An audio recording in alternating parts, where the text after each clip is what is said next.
आगे फिर चले कि पवन के समान तेज, यहाँ लिखो और नीचे करो, नीचे करो, नीचे और सीट पर नीचे रखे। अक्षण भर के बाद वही विमान उस शिखर से भी पवन के समान तेज चाल से उड़ा और बैकुंठ लोक में पहुंचा। उसी ब्रह्म लोक में एक विष्णु लोक बना रखा काल ने, ये देखो नीचे कि वहां पर कमल लोचन श्री हरि विराजमान थे। कमल लोचन श्री हरि विराजमान थे अर्थात एक विष्णु और वहां पर था। अब ये तीनों देवता विमान में बैठे हुए जा रहे हैं और दूर से देख रहे हैं, एक ब्रह्मा और है, एक विष्णु और है, एक शिव और है। उसके बाद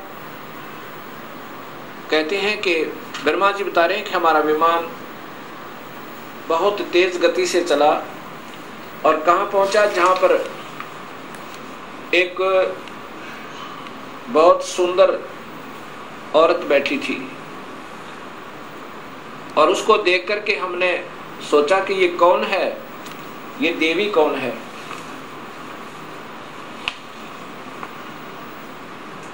अब ब्रह्मा जी आगे बता रहे हैं, ब्रह्मा जी आगे बता रहे हैं कि इतने में पवन से बातें करता हुआ वह विमान तुरंत उड़ गया।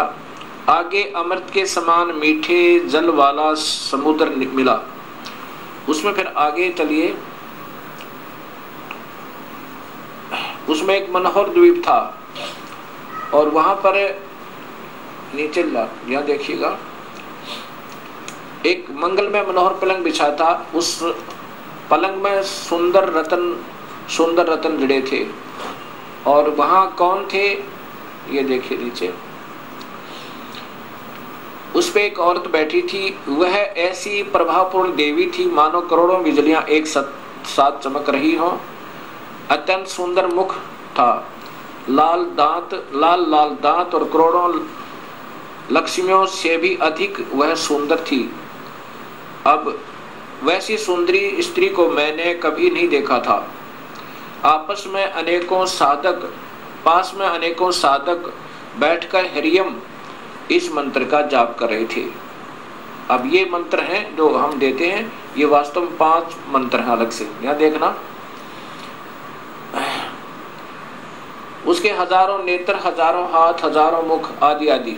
हम आपस में कहने लगे, यह सुंदरी कौन है। हम आपस में वहीं ठहरे रहे और आपस में कहने लगे कि यह सुंदरी कौन है, इसका क्या नाम है।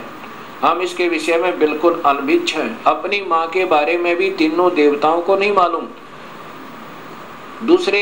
दूर से देखने पर भी कितनी सुंदर प्रतीत हो रही है, यहाँ देखना आगे। फिर तब भगवान विष्णु ने, ये देखो, नारद यों संदेहग्रस्त होकर, हम लोग वहां रुके रहे विमान से उतर कर। तब भगवान विष्णु ने उस चारों सिहिनी भगवती को देखकर विवेक पूर्वक निश्चय कर लिया कि ये भगवती जगदम्बिका है, वो प्रकृति है, ये हमारी माँ है। तब उन्होंने कहा कि ये ही भगवती हम सबकी आदि कारण अर्थात माता है। महाविद्या और महामाया इन्हीं के नाम है। ये पूर्ण प्रकृति है, ये देख लो, ये प्रकृति इनकी ब्रह्मा विष्णु महेश की माँ है। और यहाँ स्वयं बताते हैं, ये भगवान विष्णु कह रहे हैं पर कि मैंने जब देखा था, मैं छोटा सा था, प्रलय वर्ण में मुझे दर्शन हुए थे इस देवी के। उस समय मैं छोटा सा था।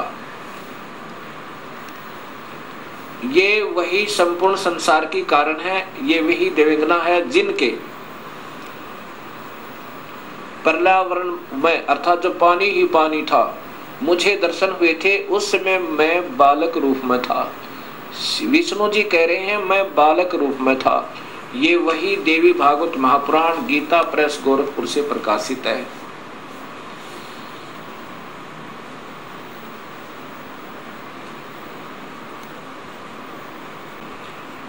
भक्तात्मा, अभी तक हमारे अधूरे गुरु, जब हम उनसे प्रश्न किया करते थे कि ब्रह्मा विष्णु महेश के माता पिता कौन है, वो कहा करते हैं तो अजर हैं, अमर हैं। इनके कोई माता पिता नहीं है, ये तो अजन्मा है। और ये स्वयं देवी भागवत महापुराण में स्वीकार करते हैं कि हम तो जन्म मरण में हैं, मैं ब्रह्मा विष्णु और रुद्र हम तो जन्म मरण में हैं, तुम ही नित्य हो, तुम ही अविनाशी हो, हम अविनाशी नहीं है। अब देखिएगा आपके सामने से प्रकाशित तीसरा स्कंद ही चल रहा है, यहाँ ये चल रहा है तीसरा स्कंद। अब ये पढ़ते पढ़ते हमारे यहाँ पर तुम शुद्ध स्वरूपा हो, यह संसार तुम्हारे से ही उत्सित हो रहा है। मैं ब्रह्मा और शंकर, विष्णु स्वयं कह रहा है, मैं ब्रह्मा और शंकर हम सभी तुम्हारी कृपा से विद्यमान हैं। हमारा आविर्भाव और तिरोभाव हुआ करता है। आविर्भाव माने जन्म और तिरोभाव माने मृत्यु। हम तो मृत्यु और जन्म में हैं, ये ध्यान से देखो।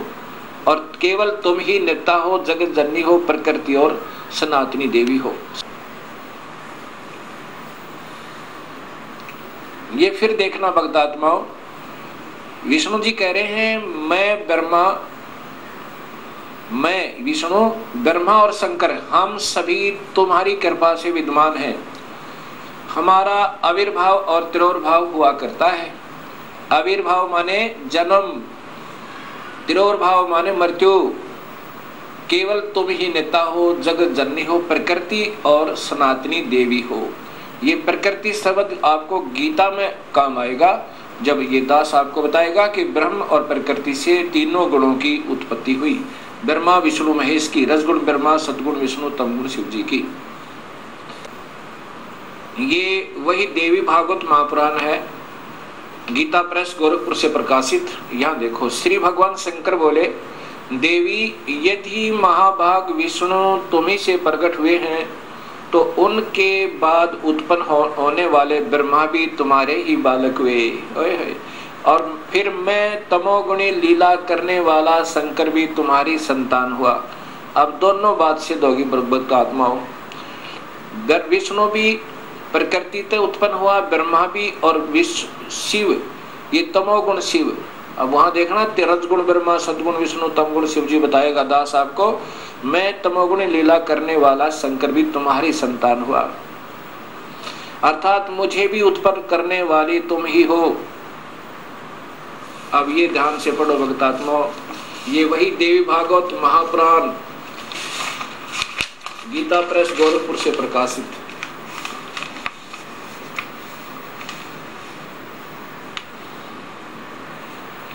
संपादक हनुमान प्रसाद पोदार, चिमन लाल गोस्वामी।